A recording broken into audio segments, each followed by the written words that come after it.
Hi, I'm Steussy. This is my video blog. This is really a technical test just to find out, can I actually put stuff up on the web, and will it actually work, and yeah, we'll see. But if it works out, then I will occasionally sit down, talk into a camera, and say, hi, this is what I want to talk about today, and you can listen if you want to. Now, what do I have to talk about? Rather than talking about the kids or going out and looking at the foreclosed houses, which is what I just put into the blog. Incidentally, I did not put in all of the pictures of the dog feces that were in the various rooms, the toilet which had been stolen out of one of the houses before the people left it. There were some pretty awful houses there. The funny thing about that trip is that we almost bought one of those houses 4 years ago for $420,000. And if you look at the price list at the end, they are most definitely not going for that right now. But they are actually pretty nice houses on very, very small lots of land, if somebody could come and actually afford them at some point.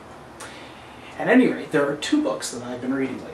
The first one was one that I've already blogged about, which is What Would Google Do by Jeff Jarvis. Originally, I'd been looking forward to this book for a long time, but ended up finding it extremely lightweight. There wasn't much that he could say beyond the basic statement of the title. What would Google do if it took over various enterprises? And he says things that are not terribly surprising. Particularly if you've been reading his blog, buzzmachine.com, where he extols the journalism industry, the newspaper industry in particular, for not being able to come into the 21st century in any sort of reasonable way. Most of the writing is an extrapolation of the things that he's put on his blog, and quite frankly, the stuff on his blog tends to be more entertaining than what is in his book. Although there were a few really good, notable quotes that I put into it. More interesting is this one, Nissim Nicholas Taleb, whom I have never heard of before, called The Black Swan, which is the theory of large, unexplained events happening.